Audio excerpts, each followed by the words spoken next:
Hello, everyone, and welcome back to the Metro Update. This is the update for October. I am the CEO and Chairman, Derek Boyd, and this is... I'm the President and Secretary of Metro, Vladimir Stakov. So let's run into this. So short update, again, as we expected, because obviously we're still just hoarding money at an exorbitant rate while the markets are crashing behind us, which is exactly what we predicted and what we've been waiting on.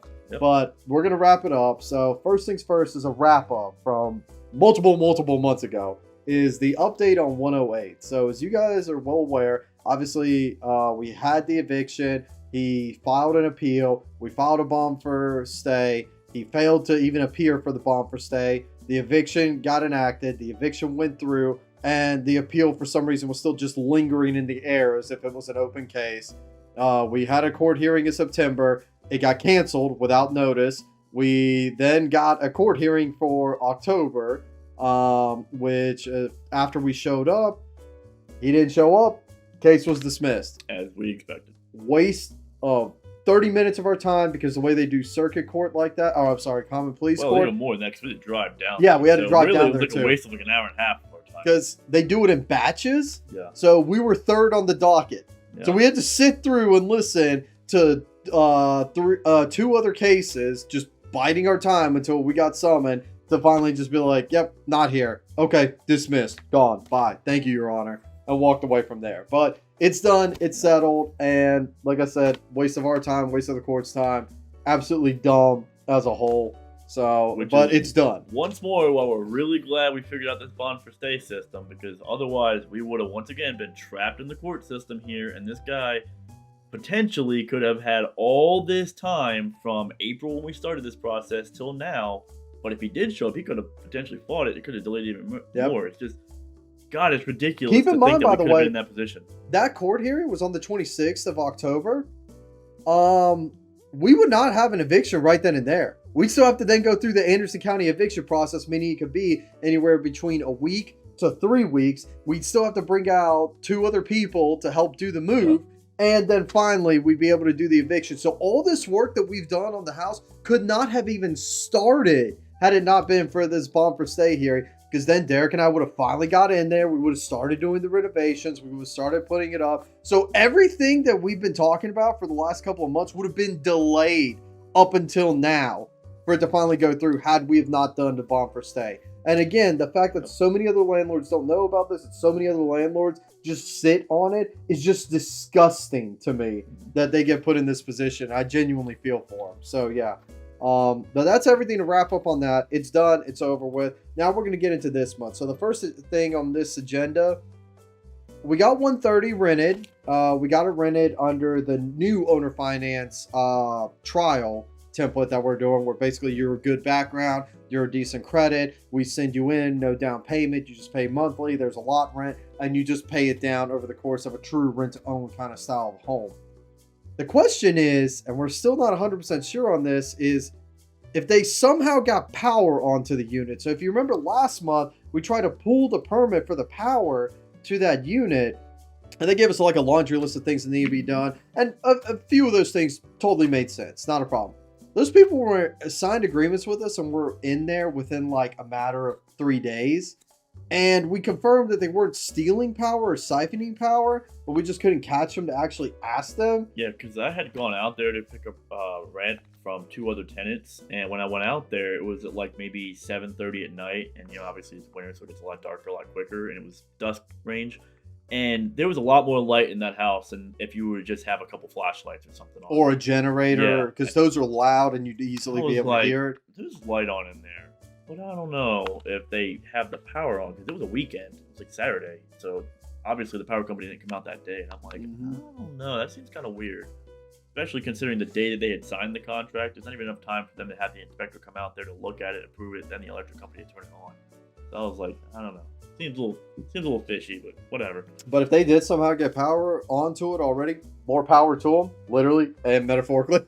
Because quite frankly, that's awesome for us. And that's great for them because they can go on ahead and start doing the repairs and continuing on from there. As long as they're not doing anything like stealing it or siphoning it from somewhere else, I really don't care.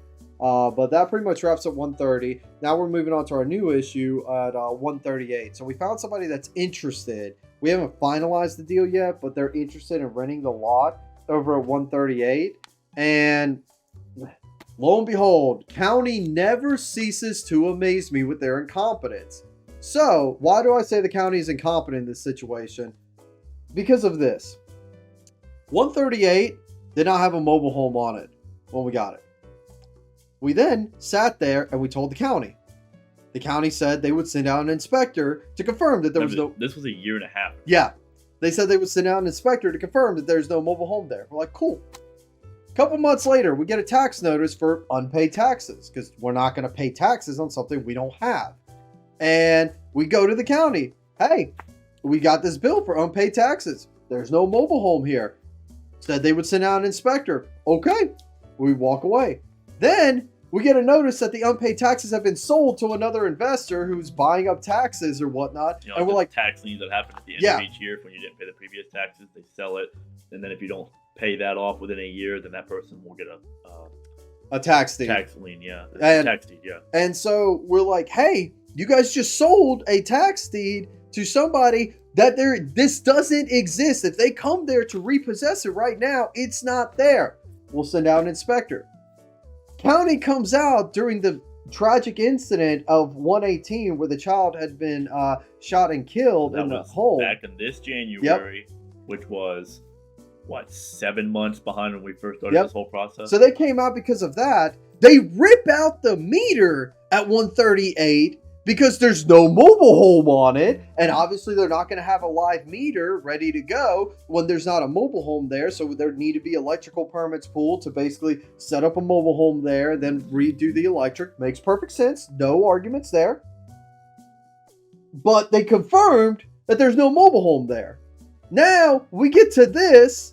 And as this tenant is trying to pull the permits to move the mobile home into that lot. Now 9 months from when they pulled the meter. They pulled out the meter because their reasoning was there's no mobile home here. Yeah. Again, that was literally the only reason, which makes sense. Again, understand.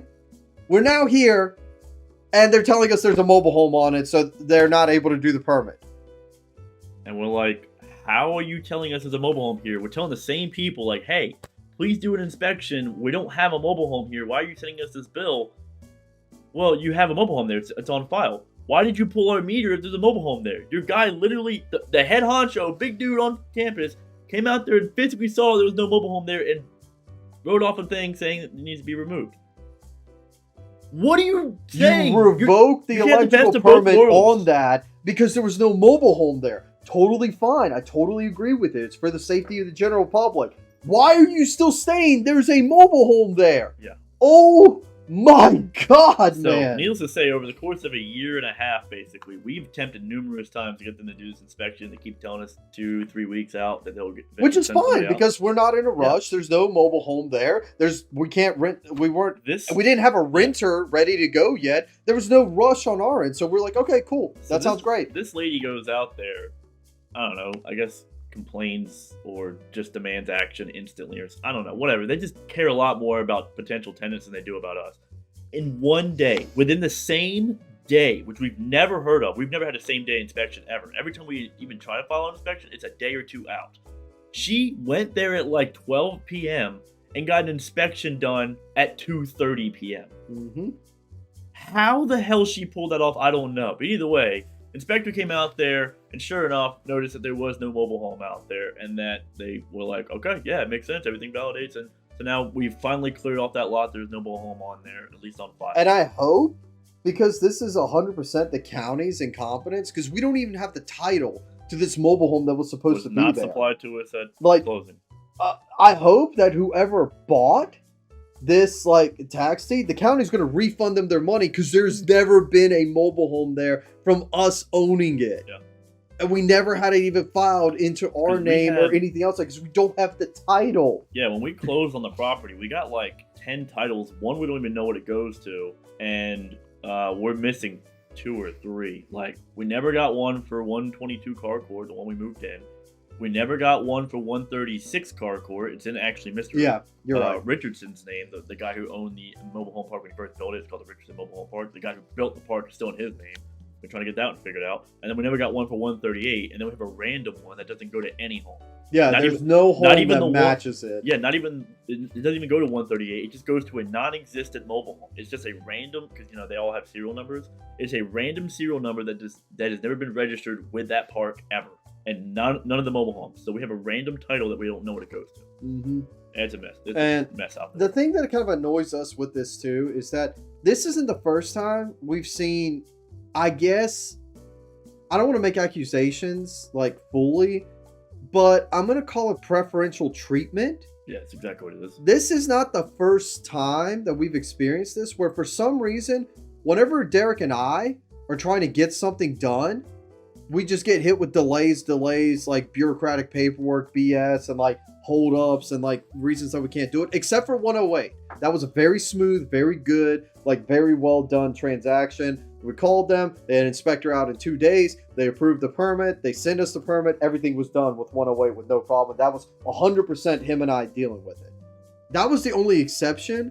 Every other one of these units, especially if 130 does have power onto it now, that's starting to seem like a very weird preferential treatment where our tenants are treated astronomically better than we are. To give you a quick rundown of what he means by this, 118 got the power and everything turned on within a week, and that was the place that had the unfortunate accident where the child passed away. Yeah, that was ground zero. Like that was literally ground zero for all the permits being pulled. And that was about a month and a half after the event happened. So it happened in January. We got new tenants in there around March. They got the power turned on in about a week. Right, that was the very first permit ever having to get pulled for all the whole park. Mm-hmm. Then we had another gentleman who was a current tenant of ours, and he missed his electric bill payment by like a day or something, and so they turned it off because of the way the whole permit pulling system happened or whatever. That if the power was ever turned off, then you had to get a whole permit pulled to get it turned back on, at least initially. He got that all taken care of in less than a day. It was like within 48 hours from getting it set up, getting the permit on, getting the power back on, done. 48 hours. Then we luckily got 108 done in a day, a couple days. I mean, we got that one done, and then lastly we tried getting 130 on, and then we didn't, and then potentially it is on now, and then now finally 138 has also been resolved in a day, which we've been doing for a year and a half. The only time we've ever had an event work for us is 108, and we have tried getting the permit pulled for. We tried fixing 138 with the title issue. We tried to get the permit pulled for 118 before the new tenants came in. We tried getting the permit pulled for 130. We tried to get the permit pulled for 136. And then we did get the permit pulled for 108. So we're 1 out of 5, and our tenants are 4 for 4. Yeah. And again, if 130 doesn't actually have the power on and they're using some kind of a generator while they're doing the fixes or whatever else, obviously this theory is thrown out. It's not valid. It's obviously and there's still 3 for 4. I mean, there is still 3 other examples, but it's not as egregious as the fact that we tried to get the power for 130 pulled, got sent this laundry list, but then the second a tenant tries to get it, they would get it on immediately. That would be like the 100% missing link there. So either way, Derek and I have adopted a new policy in this matter because we're sick of it. It's our tenants' problems. If power gets cut off, if they need a permit for something or whatever, we'll pay for it, but we're not going ourselves. We're sending them. I'm sorry. We're not gonna keep playing this merry-go-round game where we keep coming there, we keep demanding action and explaining problems and trying to fix issues and just being constantly put on the back burner like we don't exist just because we're a company. But the second a person does, all of a sudden they get all the attention and care in the world that they need. And I'm just, we're done playing that kind of a game. So for future reference, if you hear us saying that even a rental, we send our tenants to go deal with pulling the permit, that's why. Because we're just tired of dealing with it. We'll just let them handle it. We'll pay for it. We'll file out any paperwork on their behalf or whatever else. But we ourselves are not going to deal with anything more going forward with county in particular, because it just right now we got more questions than answers, and clearly we don't feel like we're getting anything done whenever we do anything. Plus, it really is just actions speak louder than words. And the thing is that even when we do get something done outside of the one time it was relatively quick, everything seems to be a very slow, painstaking process. So it just seems to be more efficient to get the tenant to go anyways. Because it's in their best interest, because they're the tenant and they want to get it on as soon as possible. and it's in our best interest because then we don't have to deal with the problem because they'll always seem to resolve it when a tenant's involved. Yeah. So it's just the incentive for both parties to do it that way. It is dumb. We think it's absolutely ridiculous because we have to have tenants basically do what we're responsible for. But if that's the way the county wants to play it, then I guess that's how we're going to have to handle it. It's just, I don't know, it seems really inefficient overall. Yeah. But it is what it is. But that's pretty much all the updates we have for this month, unless you can think of anything else. I mean, we do have a very small update that we'll probably figure out here in the next, maybe month or so. So, we have one of our current tenants who's been giving us quotes on doing some repairs at some of our properties, particularly looking at finishing. If you remember back when we got the 18 Eagle View Court home in March, I believe it was, part of the deal was that not only were we purchasing it, keeping the current tenant on there for a 5-year contract, and then we had to finish, not necessarily replacing the floors, but they had some leftover floors that they had done from partial remodel. They basically had, we had those vinyl planks. They had basically done the kitchen, the living room, and stopped at the hallway. Yep. The intention of the previous owner was that he was going to finish out the rest of that home. They already had all the materials and stuff like that. So we said, yeah, sure. Because at that point, all we had to do was just pay for labor. We talked about it, how there was that drama as well, where one dude was threatening to rip up the floors and take them back because he supposedly paid for them. It was a he said, she said argument between our owner and this other person. And we were like, look, not our problem. If we have the materials, we'll finish it out. If not, oh well, so sad. So they dropped the guy we bought the home from. He did eventually drop the materials off at the home. And we took a picture of it to prove, obviously, there were stacks of flooring ready to go. And so, as you have been aware in the last, 5 months since then or so, we've been having quite the dilemma with finding a competent contractor as we've gone through about 4 or 5 since then. And keep in mind, by the way, this is a very old, retired, old lady. Very sweet, very nice. Very nice old lady. She's 80-something. The thing is that I'm not going to send, excuse my French, one of our dipshit contractors that we're trying out for the first time to go into a whole home where she has all these little antique stuff, all these nice little memorabilia, family photos and whatnot, and just hope they do the job right the first time. No, I'm wanting to make sure that whoever we send actually knows what they're doing, is already proven themselves prior to. We've also been plus the other thing is they do the floors wrong. For example, one of the other ones, one that we had to fix at 108, if she would have fallen to the floor, she's probably breaking something, right? There's no way around it. She's gonna break a leg, a hip, or something. Yeah, and that's a chance for lawsuit and everything else like that on our end. No, we're not sending someone incompetent to her. So we always try to test somebody at a different place first, just do a small job, make sure they're competent and not crazy, and then we were going to send them over to there. So anyway, so we have a tenant who has been doing a severe amount of repairs. We're talking way more drastic than the repair that they would be doing the flooring over at the other house. And so we feel pretty comfortable with what they can do because we've physically seen their work already. And so we were getting ready to start that process. Obviously, we had the funds set aside, as I'll get to in the budget, that we can go ahead and do that repair. And sure enough, he goes out there, gives us a great quote price. We're ready to move forward. And we find out that the floors are no longer there, that which you can probably find back in the March video or maybe April. Whoever the spat was between the owner and one of the family members, that same family member that threatened to rip out the floors came at some point in time in the last 5 to 6 months and took the floors that were in the kitchen, the extra floors, and then just basically stole them back. So now there's no floors there, and we don't have the funds to both. We both purchase the floors as well as get the guy to do the work. Let me put it to you guys this way. We're not doing it. It wouldn't be an issue if we weren't working on a fixed income with that property. And here's what I mean by this. We agreed to a 5-year lease under the premise that obviously those materials would be provided. We would finish out the floors. We already factored out a set amount of repairs and maintenance based on the condition of the home. And we had everything already factored out with their current payments. Remember, we're only bringing in, no matter what, a guaranteed $500 a month off of that unit because of lot rent fluctuating and everything else like that. So we have a fixed income for the next 5 years on that property. Now, because of that fixed income, we were willing to agree to everything because of the fact that the materials were already there and we could figure out what we needed to do in regards to actually getting the labor out there and doing it right the first time. When you take away those materials, you have now completely screwed up our entire budget. And the worst part about this entire situation is, once again, it is family hurting her. Yes. They're not hurting us.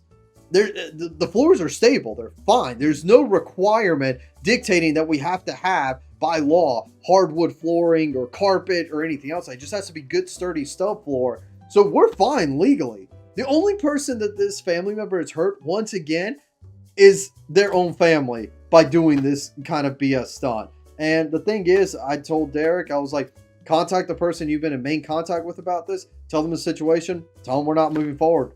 Like, I'm sorry. Mm-hmm. Like, if the floors start caving, we'll be more than happy to replace that and go from there. But this wasn't part of the agreement. We had a set agreement. We agreed to the terms that we agreed to, and everybody was abiding by them. Obviously, again, I will admit we were delayed because we're not sending any Tom, Dick, and Harry. Yeah, because imagine if we had sent the meth head that we were using about a year ago to go in there. Probably would have ran off with half of the stuff or broken the floors or something. She would have felt. Or God forbid, sat there and broken family heirlooms, memorabilia, and that's photos, exactly or whatever what else. we were trying to avoid. Yeah, I did not want to sit there and put her in that situation. And so the thing is that, like, dude, it really annoys me with this situation, again, on her behalf, because just like originally, it was the family that was causing all these problems to her, when she made it very clear she wants to stay there, she doesn't want to leave, she loves where she's at, she's fine with the deal, and everyone around her was making the issue. Now, once again, they're causing her more issues, and the worst part is she let him take the materials. He literally waltzed in, took it, walked out. She didn't argue or anything else like that about it. Dude. Yeah. She is so nice and just is constantly being trampled over by her family. And it kills me. Because what we would be more than willing to do is go on ahead, rip out everything, putting on flooring that we want to use, get it all stationary and fixed out, and then raise the rent. That's what we would normally do in this kind of a situation, because that house is worth it. It's worth the investment for us to do that. But we can't. We're working on 5-year fixed income, and the only increase that is allowed in that contract is if lot increases. That's a custom rental agreement specifically for her situation that we made. Yeah, and you got to remember, it's going to take us roughly 2.5 years to make our money back, so we're not really in any incentive to just go ahead and start putting in a bunch of repairs, because we already have to kind of wait for our money to come back anyhow. Not to say, once again, that we can't do the repairs. If it's a necessity, we'll do it, but this is more of a cosmetic issue, because once again, there are floors in there. But the part that we're replacing is mostly carpet, and then the rest of it is kind of a shoddy job, but they basically put subfloor on top of subfloor, like, geniuses do. But either way, we've already been there. It's a very sturdy floor. Yeah, it holds. It's sturdy. It's not water damaged. There's not an issue with it falling or caving in. It's just stupid because it was literally partially remodeled, perfectly done floors up to a point. Then it goes back to carpet, and then it's like the subfloor on top of subfloor, and then you're back to carpet. And it could have been a nice smooth transition of just the vinyl plank all the way through, and we were more than welcome to finish that because it's part of the agreement we did. But now we're just like, here's the other issue too, right? You know how freaking impossible it's going to be for us to match that floor? You know how many types of hardwood plank there are? Yeah. We don't know where they got it from. We have no idea what brand it is. We have no idea if they even sell it anymore, if it's an out-of-stock item. Or, God forbid, if it's some retardedly over-expensive board because they got, like, the highest quality. We're not putting that in any of our rentals. No. God, no. So that's the other issue, too, is that now they're harming themselves even more because we're not going to just randomly transition from, like, it's like a light brown right now. We're not going to randomly transition from, like, a light brown to, like, a slightly darker brown because it's offset colors and then just have that run through the rest of the house. We'd like it to be uniform the whole way through, which means that worst case scenario, we'd have to go back and undo all the old floors. Which means she can't use her living room. Yep. She can't use her kitchen. She can't do anything while we're sitting there and doing this. Yeah. Because we're ripping everything back up to replace it out. Yeah, this is just a stupid situation. So, whatever. Long story short, we'll figure that out down the road. Don't let your family ever control or be that heavily involved in your living situation. Just don't do it. It's not worth it, and you'll usually end up with more heartache. Yeah, so we'll give you an update how that goes. But yeah, that was the only other real thing I wanted to mention is the stupid floor. Yeah, the sad thing is, return it. Just return it. We'll literally pay to get it all installed right now. Just return it. It's rightfully hers anyway. Like, it's for her house. Like, my God, man. So yeah, I'm yeah. gonna bring up the budget. We'll move into that real quick. So basically, on the budget, we have a really good month because, well, once again, we've been profitable for a while and we're not really doing anything. It costs us money. So, 18 Eagles View Court is still producing the $700. And then we have 946 is still 460. 641 is higher than normal because if you remember, the way our program works is every year in any of our owner finance homes, we do a yearly renewal where they basically just pay kind of like another partial down payment to start the contract again with a reduced amount of what is due. So say for example, Basically a reduced sale price. yeah, so say for example, for easy math here, say we're selling a house for $20,000 and every year from rent they pay $5,000. Well, whenever we meet again, so year 1 they owe 20, year 2 they owe 15, year 3 they owe 10, like that, right? So now this person went from year 1 to year 2, so we re-signed, now they're at the lower price, and that extension is basically just a small fee we take on the top, which really just goes to property taxes and insurance. And then from there, we meet again the year after until it's sold. So anyhow, so they went from their first year to their second year. And so we got that extra $500. So now instead of it normally being $400, they were also a little late this month, so it's actually $450. They paid us $950 this month, and so that's a nice little boost there. Then everybody else, I gotta remind everyone, this is the weirdest situation I didn't quite expect to be in. We're technically fully occupied. Technically, because 138 isn't exactly a home. It's a lot that we can eventually get somebody on there, which we haven't received any money on it. But in terms of habitable structures, we are 100% occupied. So everybody in the park is paid too, which is also interesting. Now they haven't all paid current. We have one guy who's paid partial payments, but we're still getting paid. So with that being said, 104 paid $490. They had a $5 extra charge for something. Can't remember what it was. 108 paid the 1,300. So that's nice. We're still getting fat stacks on that. 116 470. 118 is the partial payment. They paid $200. Then we have 120, which is $470. We have 122, which surprisingly they're still paying, is $600. 124 is $450. 126 is $470. Then 130 is the new one we got this month, is $600. 134 is $470, and 136 has been catching up their payments. They're a little behind, so they have a late fee on top of it. They paid $800. So for a grand total, we've received $8,430 this month. And then for the expenses, we don't really have much. I did actually forget the $200 lot rent, but I'll add that in a second. So Divvy is high because it had both the water bill and the trash pickup. So the water bill is usually around $600 now, which is fantastically low. In fact, actually, it was lower than $600 this month. It was like $580 something. Keep in mind, this is with the 14% increase that we got on it as well. That's already been in full effect since November. Yeah, so not literally this coming November, like last November. So our water bill has been steadily going down somehow. Even though we're fully occupied, the bill has been going down, which I'm not going to complain.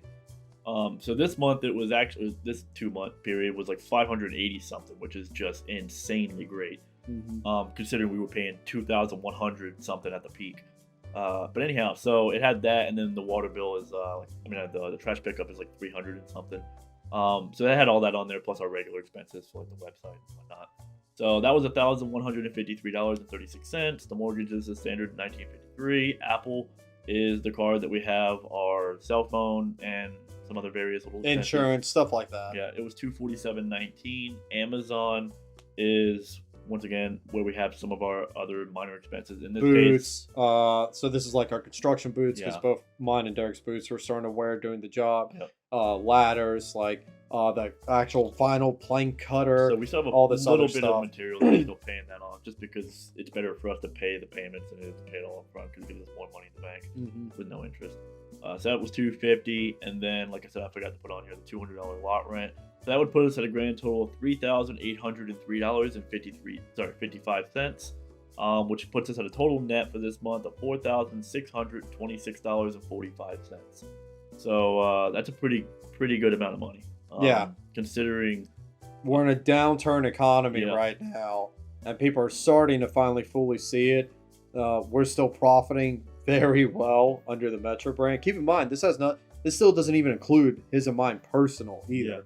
This is this is finally the investment figures we've been waiting to see, because you have to see the last 4 months we've actually been profitable, and by a massive margin. We've been, I think, steadily growing in profit in the last couple months. We had 1 month that was also pretty good, but for the most part we were, I think, around 2. I have to go look back at the old videos, but somewhere around 2 grand in profit. Yep. This was more than double that, so this was definitely one of our best months.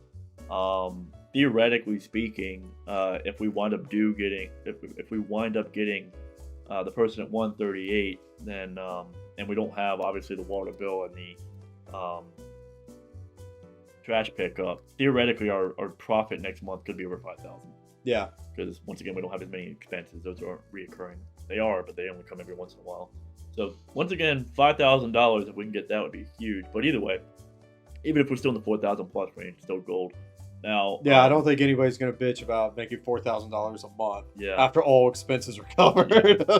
So now the interesting thing is this is what we've been kind of pointing to for the last, honestly, about a year now. We've been kind of talking about it for a while, but generally speaking, now it's happening. So here's what we're looking to do going forward. So we've already kind of started seeing it. In fact, we've already started the process of getting back out into the market and started making some offers. Just as much as the stock market and crypto and everything else as asset base has been doing this right here, been crashing, specifically what we delve in, which is real estate, has also been doing that. And just like we've explained so many times, crypto always crashes first, stocks crash second, housing crashes last. Yeah. And the reason is because of how quickly you can trade it. Crypto, you can trade it 24/7 within seconds. Stocks, they take a couple of days and they're closed on the weekends. Houses take 30 plus days to close on. Yep. All of these crashes are going to be happening different time frames, but they are going to be happening. Yeah, so now we're in the fortunate position of being in both the best financial strength position we could be in, where we've had the most amount of profitability. So our buffer range for, like, in terms of a downturn economy is higher, so we can afford our debts. But also our purchasing power is significantly stronger, because as all the other assets continue to crash, if we buy in when they continue to rise and our purchasing power dwindles when the dollar gets weak, our asset value will increase to offset that loss. So basically what I'm saying is that houses are getting cheaper, and here very soon we're going to start making some more offers. Now, for some advice, well, I can't really give advice, but just some general opinions, I guess, from my perspective here. This is the most opportune time to have money on hand and to be making financing style offers to people. So what I mean by this is, okay, I'll give you a quick rundown. Hit them with an owner finance. Yeah, hit them with an owner finance. That's exactly what we're going to do. This is the perfect economy for an owner finance. So what I mean by this is you got to understand, people are desperate because they bought into homes that were at the peak of their value about a year or two ago, potentially even 3 years ago. You also have people who bought in 5, 6, 7 years ago who were in those adjustable rate mortgages, which means that every 5 years or so they base off the economy. So their rates just skyrocketed overnight. So they're getting desperate. Also, the value of inflation is dwindling their purchasing power for things such as like gas, food, electric, and all that stuff. So their actual savings amount is dwindling. Their disposable income is dwindling, and their expenses seem to be rising in comparison of the two. So they're getting tighter on cash. So what that means is when desperation sets in, so do deals. Because what happens is they don't have time to wait to say, no, I don't take your offer. I can just wait out the market and somebody better will come down the road. Well, the less purchasing power that there is for other people, the less buyers is going to be on the market, which means they don't have time to wait for somebody else because there's not somebody else down the road. They also don't have time because they're getting more and more broke by the day. And so it's a bad financial position for them to be in because they're literally losing money. So this is the time that if you have money on hand, you go to them and say, hey, I understand you're in a financial burden of some kind. You're, whatever it is, you're tight on income, you're stressed out, whatever the heck your situation is. We can come in and we can either take over your mortgage, we can either buy out of your mortgage, or we can just straight up give you a cash offer at an extreme discount, just to basically cut your losses and leave, kind of like a cash for keys scenario. And so all those benefit both parties in regards to us, because we will get into everything at a severely discounted rate, and it benefits them because then they're left holding the bag while everything just crashes around them and their bag problems become worse. And then they really can't afford anything, especially a year or two down the road, because they lost everything holding on to basically a depreciating asset and they have nothing left at all. Yeah, to simplify it, think of it this way. You bought something at $10,000 on a loan. You had to put $2,000 down on it. You still owe $5,000. Okay. You sat there and you cannot afford to keep paying on that. So we come in and we basically offer you like, hey, we'll take over that loan and we'll pay you $2,000. Yeah, sure. You paid 10, or you were going to pay 10. You've already paid in 5. Well, what's better?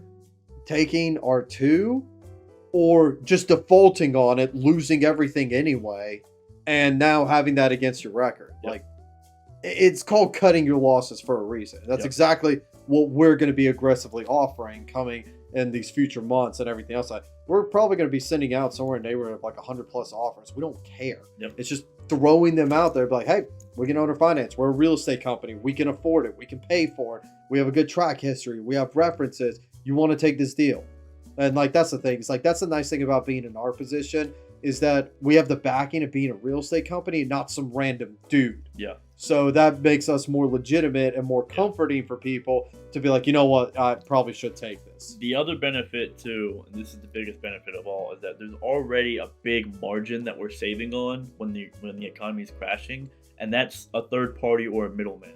So what I mean by this is there's less real estate agents and there's way less wholesalers on the market right now. Dude, the wholesalers on the market right now are absolutely wild.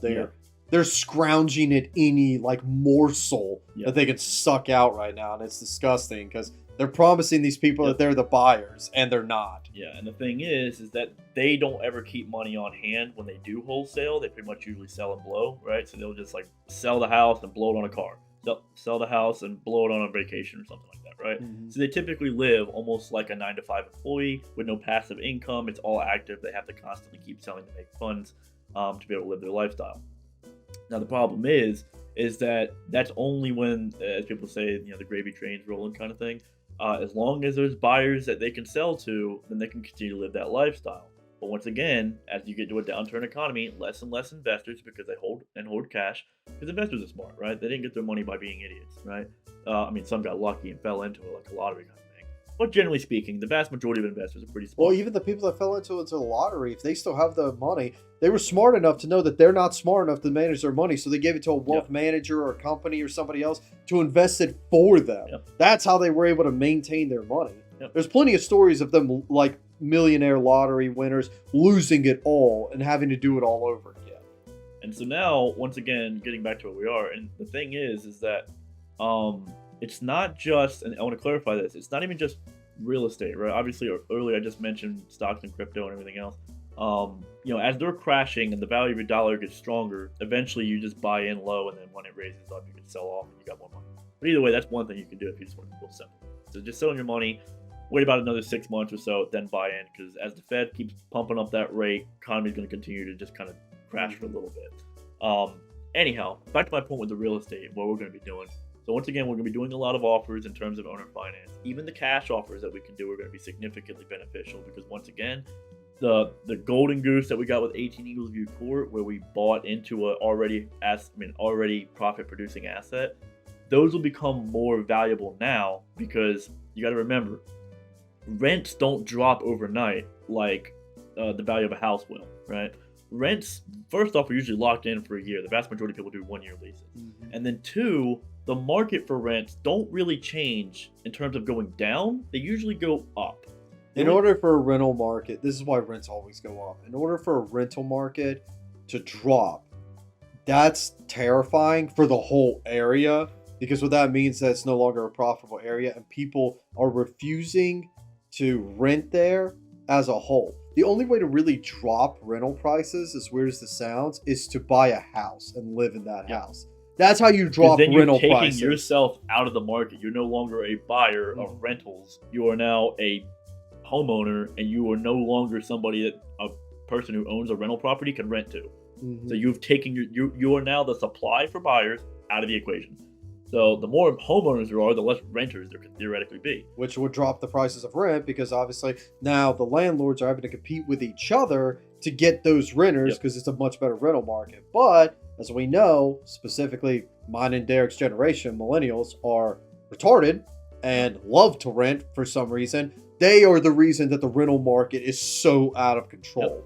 So with that being said, rents are going to continue to probably stay pretty strong. They might dip a little bit here and there just because, once again, I still... affordability and things like that. And I still genuinely expect in the next few months, you're going to eventually start seeing layoffs or just people that normally wouldn't get hired for seasonal times, like right now, aren't getting hired as much. So there's going to be a lot less disposable income for people to go rent. So there's going to be a lot more people like living with family, living with other people, roommate sharing and all that stuff. Or going into like other rentals with other people and stuff like that. So the rent market will probably stay relatively strong. It might dip a little bit in terms of like the general market rates, but I don't expect it to be nearly as severe as the drop in the price of a home. So say rents dip 10%, right? So if you're paying $1,000 a month, you might be paying $900 going into a year. But the housing price is going to drop like 30-40% because it's just way overvalued. So with that being said, what we're talking about here is now when we can buy into these homes for cash, there's going to be a lot more of them that'll be closer to that 18 years before. I don't know if we'll get that again because once again, that really was a golden goose. But we can get a lot closer in this economy than we were maybe 2 years ago. So now, and we're already kind of seeing it. So once again, we've been kind of checking on the market here and there. We've already started seeing cheap mobile homes on the market again. We're seeing a lot of places that have just basically like buy this mobile home and move it. We just need to get rid of it. We're needing some quick cash. Other things we're starting to see too, like converted sheds and things. I'm seeing a lot of luxury stuff, such as campers, for example. It's ironic because Vlad was looking personally to go buy a camper about 6 months ago before the economy started racketing up. I was looking to do a loan because at that point the loan rates that was the last chance I had to basically get a loan on something like that. Not because I couldn't necessarily afford it. It's just the profit margins wouldn't be good. Locking in a good rate. Yeah, it would have been a good enough rate for me to lock in and be secure enough to go on ahead and move forward with that loan. However, obviously, didn't exactly work out the way I wanted. Couldn't get the numbers exactly where I wanted it to, so I walked away from that. And then now they're popping up quite crazily. Yeah, I've seen like... There was one camper not too long ago that was very similar to a one that he was looking at. It was a little bit smaller. And so about a good 8 months ago, it was valued at probably around $35,000 or so because it's a little bit of a newer model. It's currently selling for $27,000. So it's already dropped $8,000. It's almost $1,000 drop a month, which is incredible. So that means give it in about February, March of next year, it'll probably be like half the value that it normally was. Which would be a perfect time to buy. And here's the other thing too, I want to clarify something. People are afraid to buy in this market, which I think is absolutely stupid. And here's why. One, people are saying like, I don't want to pay absorbently high interest rates for something that's overvalued. Well, once again, the rates when they increase kind of get offset by the value of the house as it decreases. So once again, if you have a $100,000 house at a 3% interest rate, I have to have a calculator in front of me. It's probably equivalent to an $85,000 house at a 7% interest rate, right? So even though the interest went up double or more, the value of the house on the market is dropped by 10-15%. It actually equals out to be the same. But depending how bad it gets, I mean, it could get even way worse than that. It could be that $100,000 house is now $50,000 and you're looking at a loan that's at an 8% interest rate. Oh yeah, all day, every day. Because here's the thing you can do, right? Buy in now, wait it out 2-3 years. So yeah, you're eating while you're profiting more than likely. So yeah, you're gonna be eating a little bit of interest here and there, right? Because that's how it works. Interest is front loaded. Sit on it for 2 or 3 years, live on it like you normally are, refinance when the market shoots. That's the thing that people and don't then now you do. have a $50,000 house, which is now because the market's gonna go up, and then obviously the house value go up, so your equity spread skyrockets. So you have a $50,000 house worth $100,000 again that you could refinance back at 3% or 4% or whatever it wants to be. And the thing is too is that the refinancing rates are going to be way better because you have proven history. They're just coming in and buying out that loan right then and there from the other bank or financial institution that you're using. They have every incentive to take that. Like it's like you being told like, hey, if you want to pay me $10,000, I'll sit there and I'll give you this dude who still owes me $15,000 right now. And the thing is, he's been paying on time for 3 years. Hasn't missed a single payment. Sounds like a pretty good deal to me. Yep. The main thing is once again, you just have to factor in where you're currently at financially in terms of how much of a margin you have on your current daily expense, or I should say monthly expenses. So, as long as you have enough room to cover the new housing mortgage expense, plus factor in a loss of income, a reasonable loss. So we usually factor around 30%. So say, for example, we'll make it really simple. You, your wife, whatever, other way around, bring in $10,000 a month, right? You currently only have a current expense of around $5,000 a month. You can afford a $2,000 mortgage. You're fine. Go ahead and get that because you still have a $3,000 spread. So if you lose 30% of your income, you will literally be like flat even, which will be tight. There'll be times where you'll be like, oh crap, we're really tight on our money. But generally speaking, the likelihood you're going to actually drop 30% is low, but you've already factored for it. You should be saving that extra 30 until it happens. So you should be able to outlast the weather the storm kind of thing. But if you're going to get into a home, you're currently spending around $7,000 a month, your income's 10, and then you're going to get into a $2,000 mortgage, now you're at 9, and then you lose 30%, and now you're negative 2 every month.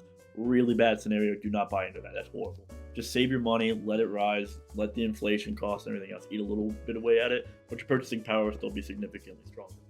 And so then whenever you can go back into a house at that point, then just buy it. But either way, generally speaking, from this point forward, after the next Fed funds rate, which is going to be on the 2nd or 3rd of November, we're going to start hitting the market pretty hard. We're going to start just throwing everybody out an offer. And here's the other thing with that too, just for some general pointers here. You can throw out an offer all day long. It doesn't mean you're held to that offer, right? So for example, if you throw out an offer for something just sight unseen, you didn't even look at the property, you just called up a guy and said, hey, I'll be willing to give you this offer. That doesn't mean that you're inked in contract, you're sold right then and there, right? You got to put it on paper. So, and you got to obviously pay for it.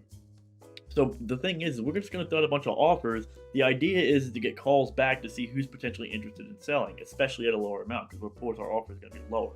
And so then from there, we can go in and negotiate, because we can go physically look at it and be like, all right, you know what? We initially said this. Best we can do is this. We'll give it to you right now. Here's the best offer we can have. Sign the contract right here and there. And then you do that right on the spot, and then people more likely will negotiate. Plus, the thing is once again, the objective is to just get calls back. So if we send out 100 offers and only get one back, it's fine. It's still one offer. It's one more house that we'll have. And so, yeah, once again, don't be afraid to just throw out offers, because it doesn't mean you're necessarily committed to it. And then again, it could be still a great deal. Even if you throw out an offer and they actually agree to it, we could be like, well, hell yeah, we didn't actually expect you to say yes. So always remember that too. Mm-hmm.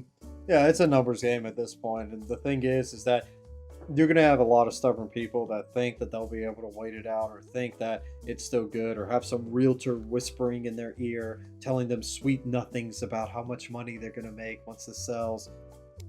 They'll figure it out real quick. It is what it is. And like, some of the most distressed homes are usually the ones that have been sitting on the market for like a year. Those are really good ones to hit that with, because the thing is, they probably haven't gotten anything else. And at this point, if they did get something beforehand, they've already lost that opportunity. So now they're going to be more open to yours. And all they see is just their house sitting on the market, constantly getting priced. So they're like, at this point, I might as well just once again cut my losses.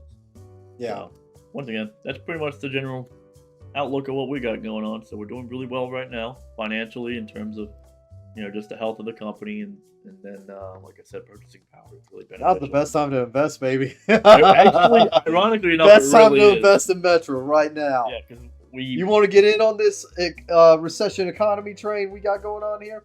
Now's your chance. Yeah. So with that being said, do you have anything else to offer? Nope, that's it. Cool. Well, then we'll see you guys in November and give you another update. Thanks, guys. Peace.